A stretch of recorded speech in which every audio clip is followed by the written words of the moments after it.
See, this is not something new for the India government. This is something which has been articulated in the past by the Prime Minister himself when he assumed office in 2014. It also creates some sort of a disruption when the India allies are meeting and trying to set their own agenda.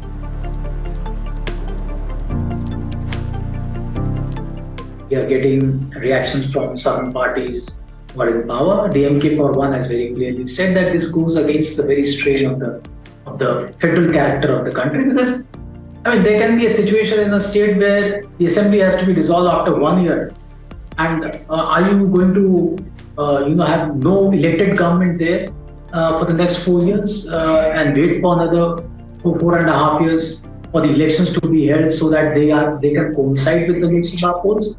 Whether it is practical to have this sort of an arrangement in a federal structure like India.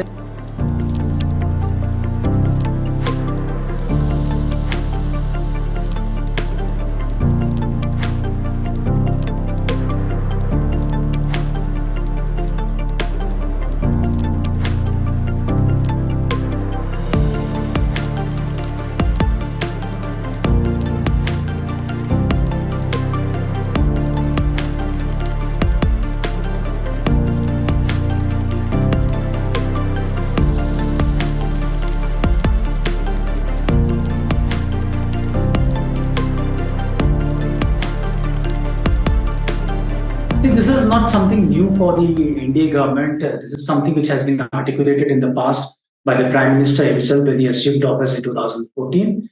The basic argument behind it has been that multiple elections in the country is a burden on the exchequer, because we have elections to the state assemblies, we have elections to the parliament, and then you have local body elections, you have a Panchayati Raj system, which is again a three-tier body. So every now and then you are having elections, so it's a strain on the exchequer for one. And then it also impedes the administration, because once the elections are set in motion, then the model code of conduct is put in place, and then the governments cannot take decisions. So I think these are the two primary arguments which have been put forth by this government earlier by the Prime Minister himself, and later by Mr. Kovind when he was the President of India, and on multiple occasions he has spoken about having some uniformity as far as the elections is concerned.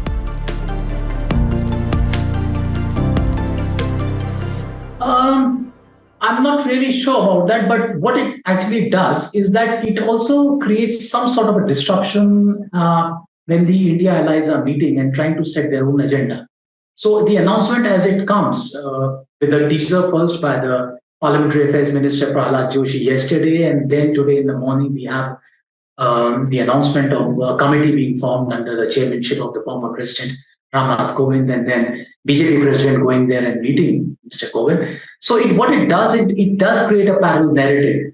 But I'm not sure whether this is going to be taken up in the short session of Parliament or a special session of Parliament, as it has been speculated in a section of the media, because this entails a lot of work. When you are constituted in committee under the chairmanship of the former president, then there will be consultation, there will be a secretariat, and this will require some sort of this will obviously require a constitution amendment, which means the government will have to get this bill passed whenever it is ready by 2/3 majority in both houses of parliament, and which has to be later rectified by at least 50% of the states. So it's an enormous task. It's a time-taking task. So I'm not really sure whether this is going to come up in the special session of Parliament.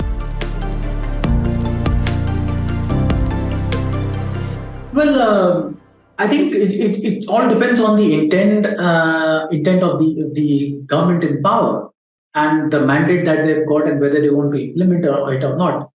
Please remember that till 1967, for the first three Lok Sabha elections, or general elections as they are called, from 1952, 57, 62, to some extent 67 also, but by 62 we were having simultaneous elections for both Lok Sabha and assemblies, because none of these assemblies were being dissolved before prematurely, that is before the end of their tenure. Now, India is a federal polity. There have been situations wherein president's rule had to be imposed in certain states. I think Kerala was the first state in the 1950s where the Congress imposed the president's rule. Now, if you have a situation where when the center claims there is a constitutional breakdown and then the assembly is dissolved or put in suspend in animation, then you can't have a situation wherein you don't have an elected government for the remaining of the 5 years. So I think that's one practicality or impracticality which the committee will have to take. So as I said, first 3, 4 elections, it happened simultaneously, but then there are those situations in various states wherein you got into a cycle when the elections were not held simultaneously. One of the arguments being put forth is, or speculations being put forth, is whether the Modi government would want to the upcoming 4 or 5 state assembly elections in Madhya Pradesh, Chhattisgarh, Rajasthan, Mizoram to coincide with the Lok Sabha polls and the next batch of assembly elections which are to be held in Odisha and Andhra Pradesh. I'm not really sure whether at this point in time we have, we are looking at a time frame, a very strict time frame, and in the election commissions generally tend to prepare for elections months in advance, whether they can implement one nation, one elections in the next 5 or 6 months. So this could also be a red herring. I think these are the questions which are going to be raked up when this particular panel and former President Kovind takes up this issue.